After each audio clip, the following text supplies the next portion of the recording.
I didn't see that one coming. This is the last time we're ever going to be doing this. It's completely unexpected. I mean, I audibly gasped.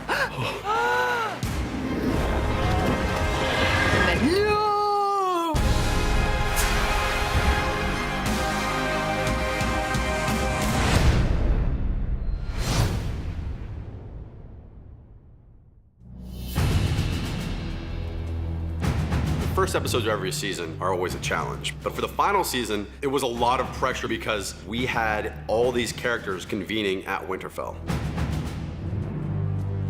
We thought the arrival was a way to capture what was at stake for Dany and for Jon, for Arya on the ground, and for Tyrion and Varys, and Grey Worm and Missandei on horseback.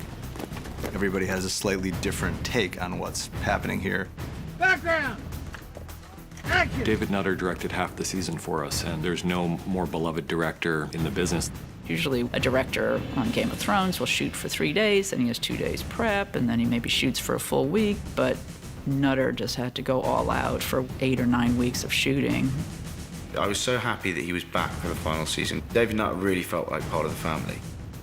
We shot a lot of the parade stuff at the end of the year where we had kind of the 2 shortest days of the year. And then we came back and it kind of brought some scope to it.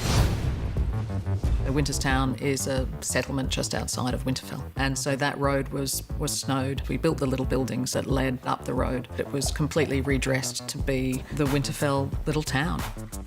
It's basically a huge parade. The ADs sort out background, villagers, reactions, so you're actually working with the extras in a way so you're getting a performance out of everybody. We work with the military advisors, so all of these guys look professional, marching step. When we tell them to do something, they do it.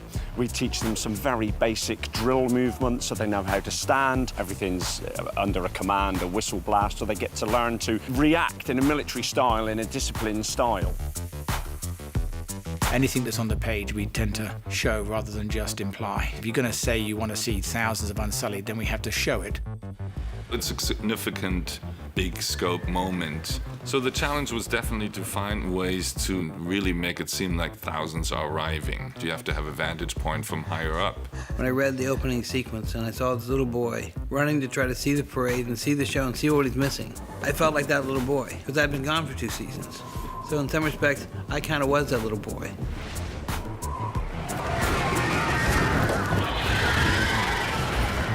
Daenerys arrives and immediately Sansa wants to make it very clear that she runs this shit.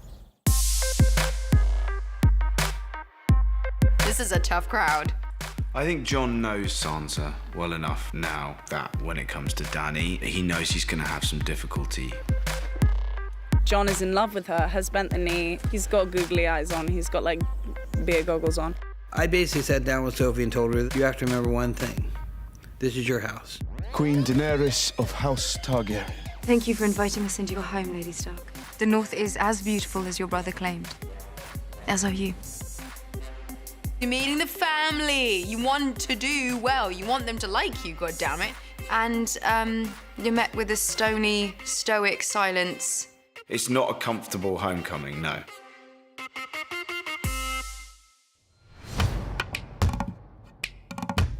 There were a lot of people on set, kind of like a giant game of Where's Waldo. In the first episode, a couple of our friends from the comedy world were in a scene.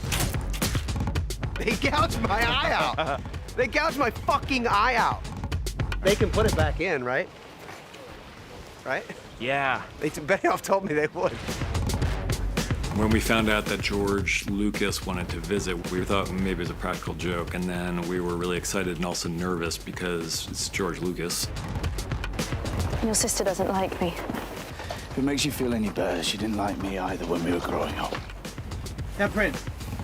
For George to be sitting at my director's chair, that was so cool for me. I had George go out and speak to Kit and Amelia. Okay, that was great. No direction for you. I don't really care about you. I don't care what happens to you. Yeah, what's going on? I mean, like the first time like I could remember telling stories was me as a little kid mashing together these like stormtrooper dolls. For so many of us, he's the one who started our obsession with this kind of big epic storytelling. And of course, Theon puts a cleaver through the rider Dave Hill's head. 3, 2, 1, go! I very much learned the lesson that sometimes when you write 2 words, that you then create so much work for everyone involved. Oh, I get an axe in the head. Simple enough. Next thing I know, I'm flying to London to go out to have my face sculpted, be wrapped in plaster and molded. The day of, I'm in a chair for 4.5 hours. It was great to see that we were basically going to get to take Dave Hill out, one of our writers. It's quite nice to be able to kill fellow crew members off in the nicest kind of way. Having to go and be the one who gives the performance is so much more difficult than I imagined. And I was just trying desperately not to screw it up. And I did the first time. And then the second time got it right. And board.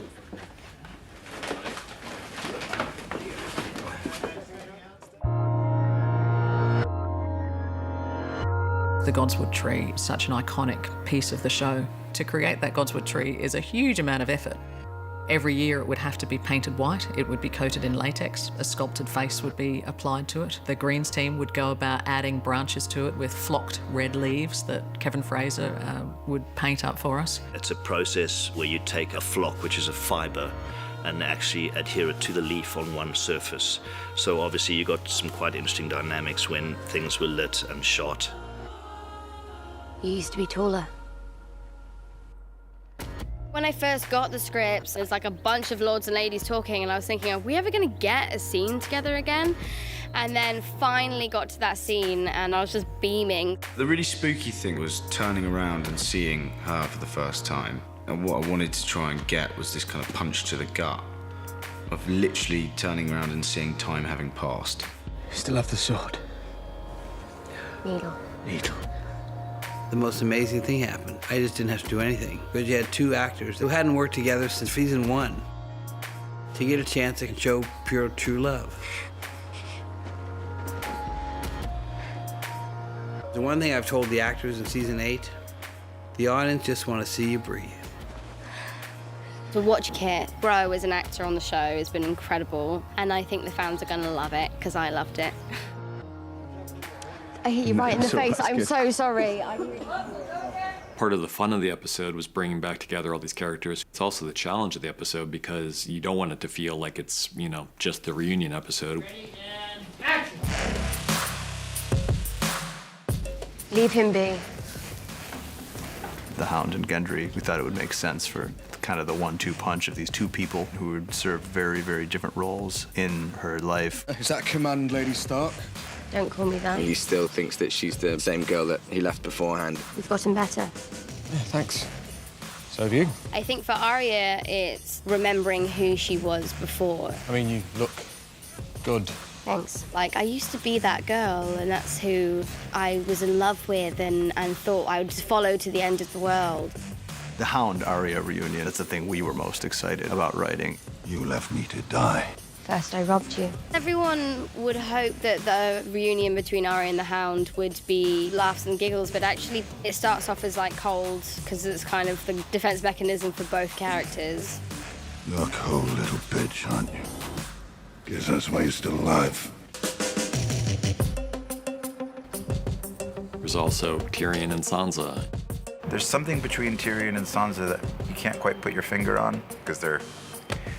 You left me, and then you know what happened to me, and I know what happened to you. Apologies for leaving like that. Yes, it was a bit hard to explain why my wife fled moments after the king's murder. It's tricky with them. They have to watch their words around each other, but at the end of the day, she does trust him. And at the very end, we have the silent reunion with Jaime and Bran.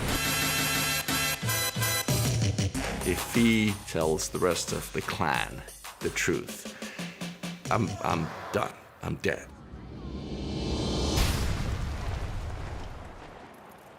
To me, I wanted to make sure that with respect to people getting back together again, those all had their credence and importance, but also I didn't want the audience to forget the fact that the impending doom was coming.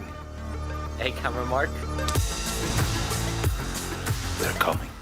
There's no way around it. This is a great horror movie sequence that Dave Nutter directed the hell out of. Somehow, Beric and Tormund survived falling down that wall of ice. We find that it's strangely, there's blood everywhere, but there's no bodies.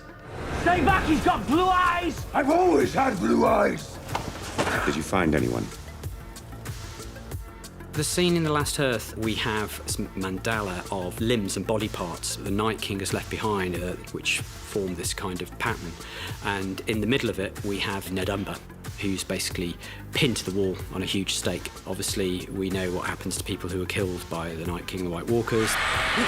The young boy was suspended in a harness, and then to basically kill the White, Beric uses his flaming sword and takes out the White. We had to shoot that on a stunt guy called Paul Lowe, who was of a similar sort of stature to the actor playing Ned. Game of Thrones is the first time I done a full burn, so that's a nice tick. What I guess a lot of stuntmen want to have. And for that, because he was going to be engulfed in flames, we had to make a look-alike fire mask. Very good, you can hear me okay, yeah? I love what you've done with your hair. It's a message from the Night King. Being Beric Dondarrion, I'm always setting people on fire. You have the mask off, you talk through it, what the process is going to be. We'll roll the cameras, okay? The first 3, 2, 1 will be to light the sword. Then it'll be 3, 2, 1, action for Nick to stab you. You lift your arm up to stab on 3, okay? On action, he's going to stab you. Hold this position like this. When you hear me start to count, that's when you start to react. You then have to go and do it. They'll gel you, they'll spit you, and they'll light you.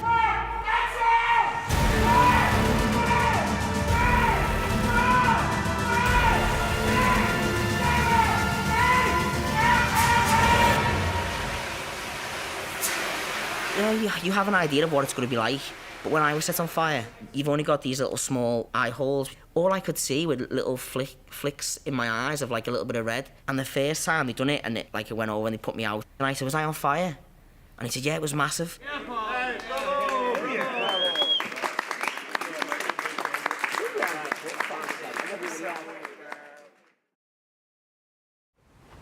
You've completely ruined horses for me. It almost seemed like he knew where I wanted to go. You're quite... Fuck's sake. We're shooting in Iceland. Isn't it beautiful?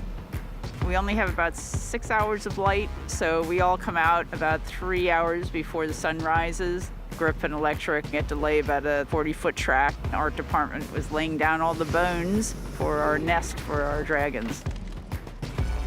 Some of those locales in Iceland are so breathtaking that real environments just help the actors so much. So if it's Kit and Amelia walking past a frozen river in Iceland and they're shivering, that's real. Yeah, this fire lady, dragon mama, is not used to the cold. No problem. I can stand in snow all day. I just loved I could go there with Amelia. I got to show this thing that's been such a large part of the Thrones world for me. I got to show her Iceland. Magic dragon ride.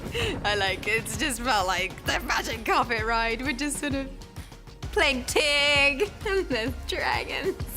It's beautiful. We were lucky to get a great day of aerial photography in Iceland with a helicopter shooting these most beautiful river canyons with beautiful snow coverage. And then where they land was meant to be a very pristine and gorgeous location as well. Dan and David said, maybe can we have a waterfall here? So we went all the way to Iceland, to this beautiful canyon, and then we end up adding a massive waterfall later on in post because it still wasn't quite spectacular. Ooh. Oh. In, please, let's roll, please. Rolling. I think the actual dragon ride was like, yeah, it's one bit where you've got to convey your love for each other and you're in a green box on a buck. So much of what we're doing now requires robotics.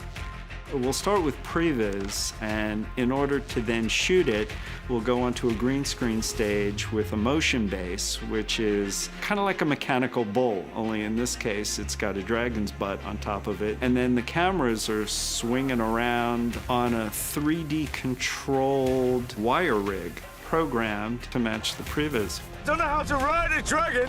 Buck work is not easy.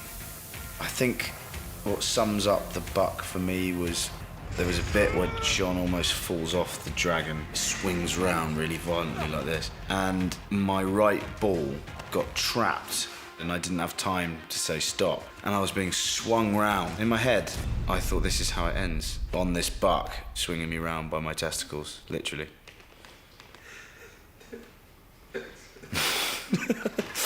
Sorry.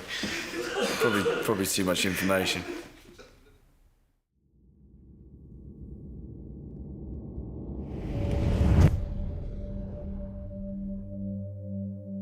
It's just way too much to take. I was joking with John of like, how do you receive all those bits of information? How do you possibly try and act that when they've got death raining down on them? And suddenly he finds out the truth about his life, that he's not a bastard, that everything he's lived by is not the case. And on top of that, that his new love of his life is his aunt. Like, I mean, I was like, oh, come on, this is an impossible task. I wasn't a king. But you were. You've always been. He wouldn't want to hurt John with it. He would only tell John that if it was the truth. If there's one thing he knows about Sam, he knows that Sam is a stickler for facts, and Sam is very literal. You've never been a bastard. You are Aegon Targaryen, true heir to the Iron Throne. The way to get round it was disbelief, like Sam's gone mad. What are you talking about? Quickly followed by it making sense and anger. You're the true king. Aegon Targaryen, 6th of his name, protector of the realm. All of it. I don't care if you're my best friend in the world, I will knock you out. How dare you tell this to me? My father was the most honorable man I ever met. Your father, Ned Stark, he promised your mother he'd always protect you. And he did. Robert would have murdered you if he knew. And the truth that Samwell tells John is probably the most incendiary fact in the entire world of the show. Ned Stark understood how dangerous the truth about John was, and that's why he protected John from it. You gave up your crown to save your people. Would she do the same?